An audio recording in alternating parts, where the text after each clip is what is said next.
Hello students, मैं Mrs Dean Lalbagh girls inter college से और यहाँ मैं अपने क्लास 9 के बच्चों का वेलकम करती हूँ लालबाग गर्ल्स इंटर कॉलेज के यूट्यूब चैनल पर। बच्चों, हमारा सब्जेक्ट है मैथ्स और टॉपिक है हमारा 4 दो चर वाले रैखिक समीकरण। जिस तरीके से हमने पिछली कक्षाओं में एक चर वाले रैखिक समीकरण के बारे में पढ़ा, उसी को हम आगे कंटिन्यू कर रहे हैं। तो बच्चों, बिना समय हम गवाए आगे शुरू करते हैं। तो आइए चलें। स्टूडेंट्स, यहाँ पर हमने व्यापक समीकरण लिख रखा है। व्यापक समीकरण मतलब स्टैंडर्ड एक समीकरण लिख रखा है दो चर वाले रैखिक समीकरण का, ax plus B Y plus C. जहाँ पर आप समझ जाइए कि x और y वाले जो पद होते हैं वो आपके वेरिएबल्स होते हैं और a, b, c वाले आपके जो पद होंगे वो आपकी सारी की सारी वास्तविक संख्याएं यानी कि कांस्टेंट नंबर आपके होंगे। और वो कांस्टेंट नंबर आपके माइनस में भी हो सकते हैं, प्लस में भी। इसीलिए अभी हमने आपको क्या बोला कि a, b और c आपकी एक तरीके से वास्तविक संख्याएं होंगी। अब हम लोग एक एग्जाम्पल ले रहे हैं।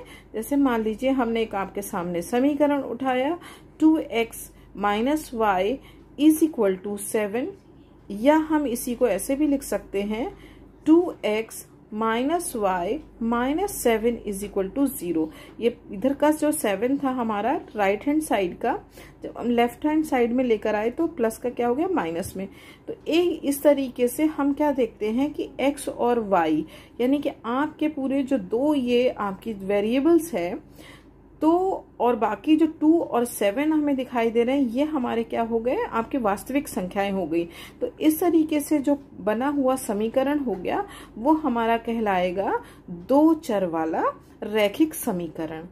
क्योंकि इसमें चर राशियों को यदि आप देखें x और y दो दी गई हैं और बाकी के आपके कांस्टेंट नंबर दिए गए।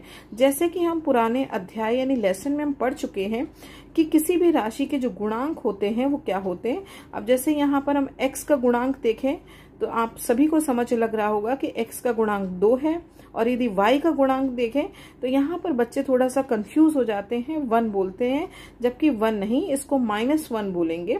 क्योंकि इसी वाले समीकरण को हम इस फॉर्म में यदि लिख के दिखाएं, जो हमने एक स्टैंडर्ड जो समीकरण आपको व्यापक समीकरण लिख के दिखाया, उस फॉर्म में हम लिख कर दिखाएं तो ये कुछ इस तरीके से बन जाता है। ठीक है, यानी कि ये इस तरीके का समीकरण हो गया। तो सभी बच्चे इस चीज को देख लें और समझ ले ध्यान से। ax, तो ax के प्लेस पे क्या होगा, 2x। x अपनी जगह पे रहेगा क्योंकि ये वेरिएबल्स हैं आपके, और b की जगह पर ये आपका -1 हो गया और c की जगह पर -7। तो जब कभी तुलना करने को भी आएगा तो आप इस व्यापक समीकरण को लेते हुए इस तरीके से किसी भी दो चर वाले रैखिक समीकरण की तुलना आसानी से कर सकते हैं। तो बच्चों ध्यान रखना, x और y नहीं बदलेंगे, x अपनी प्लेस पे रहेगा, y अपनी प्लेस पे रहेगा। बदलेगा तो सिर्फ a, b और c के मान। तो a के प्लेस पे आपने क्या देखा, 2, b के प्लेस पर क्या देखा, -1, और c के प्लेस पर क्या देखा, -7। तो आपसे कोई पूछे कि x का गुणांक बताइए तो आप कहेंगे x का गुणांक कितना है, 2। इसमें तो गलती होने के चांसेस ही नहीं है। ठीक है, और आप क्या कहोगे कि y का गुणांक क्या है, -1। ठीक है, तो अब यहाँ पर कंफ्यूजन नहीं होगा, बच्चा 1 नहीं बोलेगा, -1, और c यानी कि जो कांस्टेंट नंबर है वो -7 अपनी जगह ही रहेगा।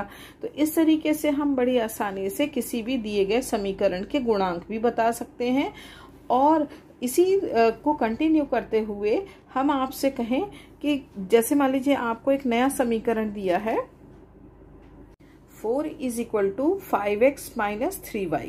अब आपसे कहा जाए कि जो समीकरण दिया गया है, इस समीकरण में a, b और c के मान बताइए। अब बच्चा कंफ्यूज कि ये तो समझ नहीं लग रहा, कंफ्यूज होने की जरूरत नहीं है। सबसे पहले हमने जब दो चर वाले रैखिक समीकरण के बारे में स्टार्ट किया था, तो सबसे पहले हमने एक व्यापक समीकरण आपके सामने बताया, और व्यापक समीकरण किस फॉर्म में होता है, ax plus B Y plus c is equal to 0। ये एक व्यापक समीकरण है। तो जो भी समीकरण जिस तरीके से भी स्टूडेंट्स दिया जाए, तो सबसे पहले उस समीकरण को व्यापक समीकरण के फॉर्म में चेंज करिए। तो ये व्यापक समीकरण के फॉर्म में तो है, बस ये है कि लेफ्ट का राइट कर दिया, राइट का लेफ्ट कर दिया, जिससे कि बच्चा कंफ्यूज हो जाए। तो आपने क्या करना है, इसी समीकरण को इस तरीके से भी लिख सकते हैं, 5x minus 3y is equal to 4, या हम इस समीकरण को ऐसे भी लिख सकते हैं, 5x minus 3y minus 4 is equal to 0। क्योंकि कोई भी चेंज आपने अपने मन से नहीं कभी भी करने होते, कुछ नहीं किया, हमने लेफ्ट का राइट किया और राइट का लेफ्ट किया। जो 4 इज इक्वल टू था लेफ्ट साइड पर, तो उसको हम राइट में ले आए, क्योंकि कोई चीज हमने चेंज नहीं करी, बस प्लेस को चेंज कर दिया। जैसे कि पहला बच्चा आगे बैठा है तो उसको हमने सेकंड रो में बिठा दिया, जो सेकंड रो वाला बच्चा है उसको फर्स्ट रो में बिठा दिया, तो उससे कोई ऐसे बहुत बड़े चेंजेस नहीं होंगे।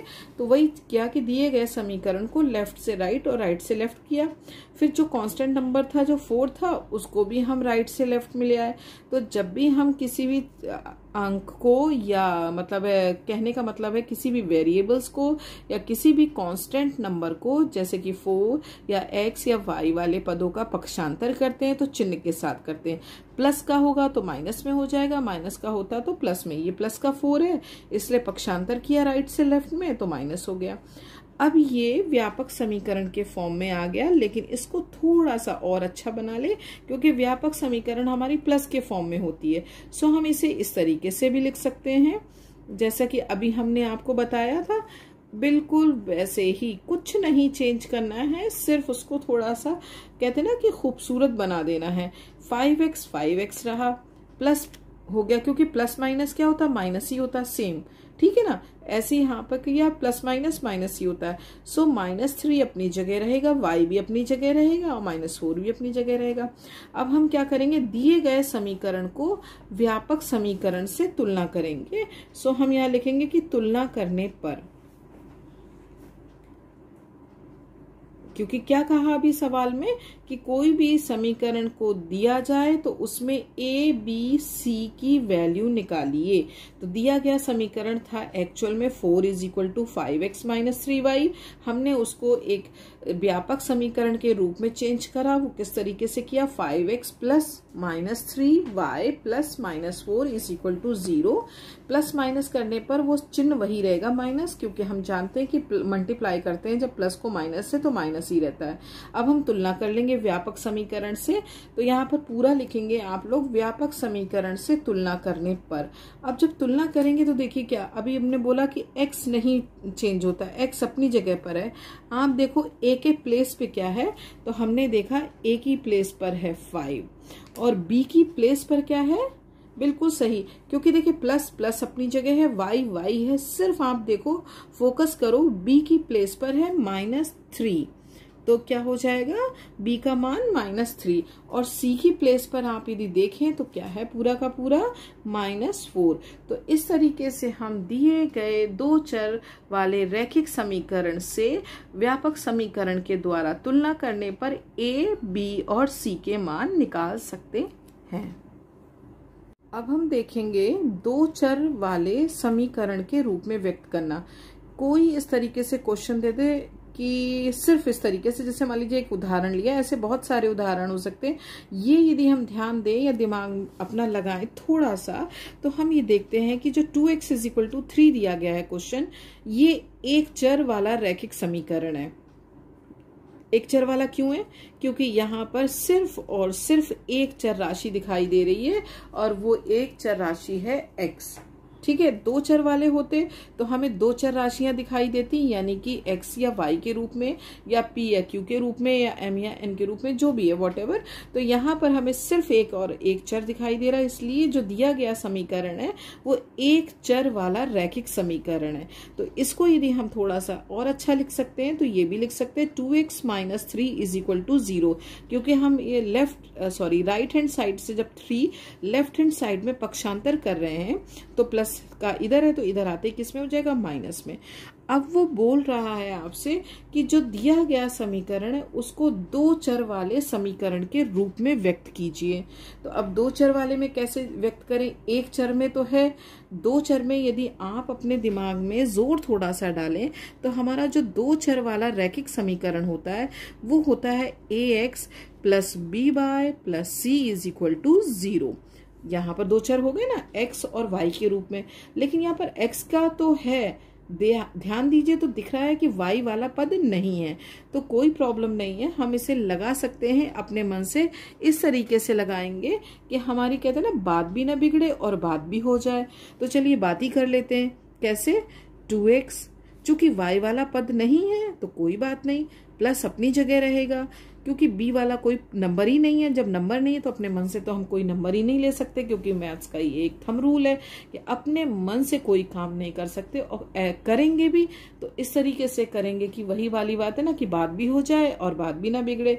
तो b की जगह पर हम 0 ले लेंगे और y अपनी प्लेस पे रहेगा। क्यों, क्योंकि देखिए यदि किसी भी नंबर को या किसी भी वेरिएबल्स को 0 से मल्टीप्लाई करें तो आंसर क्या हो जाता है, 0, क्योंकि कोई y वाला पद है ही नहीं। तो वो इस तरीके से हो गया। और c की जगह पर यदि ध्यान दीजिए तो पहले से ही है, प्लस c की जगह पर क्या है, -3 इज इक्वल टू 0। तो इस तरीके से हम किसी भी दी गई एक चर वाले समीकरण को बहुत ही आसानी से दो चर वाले रैखिक समीकरण में बदल सकते हैं। स्टूडेंट्स, अब मान लीजिए इस तरीके का क्वेश्चन आ जाए जो एक स्टोरी के फॉर्म में हो। कैसा स्टोरी, जैसे बोला गया कि एक नोटबुक की कीमत एक कलम की कीमत से 2 गुनी है। नोटबुक जस्ट लाइक आपकी कोई बुक है या कॉपी है, उसका जो प्राइस है वो पेन के प्राइस से 2 गुना है। तो अब हमने चेंज करना है इसको दो चर वाले रैखिक समीकरण के रूप में, यानी एक स्टोरी को मैथमेटिकली यानी अलजेब्रिक इक्वेशन के फॉर्म में चेंज करना है। तो दिमाग में ये तो समझ आ रहा है कि नोटबुक की कीमत कितनी है, पेन की कीमत से 2 गुनी, बट पेन की कीमत कितनी है ये भी नहीं पता। तो आपने मान लिया, जब इस तरीके के आपके पास कोई सवाल आते हैं तो आप हमेशा मान लोगे कि माना कलम की कीमत x रुपए है और नोटबुक की कीमत y रुपए है। इसमें दोनों की हमने अलग अलग कीमत यूं मान ली क्योंकि इस कथन को या इस स्टेटमेंट को हमको दो चर वाले रैखिक समीकरण में चेंज करना है, तो दो चर लेना जरूरी है। अब मर्जी आपकी है, हमने यहाँ पर कलम को x माना, नोटबुक की जो प्राइस है उसको हमने y माना। आप कलम की कीमत को y भी मान सकते हैं और नोटबुक की कीमत को x मान सकते हैं, उससे कोई फर्क नहीं पड़ेगा। अब हम चलेंगे प्रश्नानुसार यानी अकॉर्डिंग टू क्वेश्चन। क्वेश्चन साफ साफ कहा कि नोटबुक की कीमत कलम की कीमत से 2 गुनी है, तो आपको पता चल जाएगा नोटबुक की कीमत कितनी है कि नोटबुक की कीमत कलम की कीमत से, कलम की कीमत कितनी है x से कितनी है 2 गुनी। तो इट मीन्स हमारी नोटबुक की जो कीमत हो गई वो 2x हो गई, ठीक है। तो और इसको हम लिख सकते हैं y minus 2x is equal to 0। क्यों 0 लिख सकते हैं, क्योंकि इसके बाद कोई नंबर नहीं है और जो 2x को हमने इस तरफ पक्षांतर किया यानी कि राइट से लेफ्ट की तरफ पक्षांतर किया, तो प्लस का जब चेंज होगा तो वो चिन्ह के हिसाब से माइनस में हो जाएगा। तो इस तरीके से हम किसी भी स्टेटमेंट को किस तरीके से लिख सकते हैं, दो चर वाले रैखिक समीकरण के रूप में लिख सकते हैं।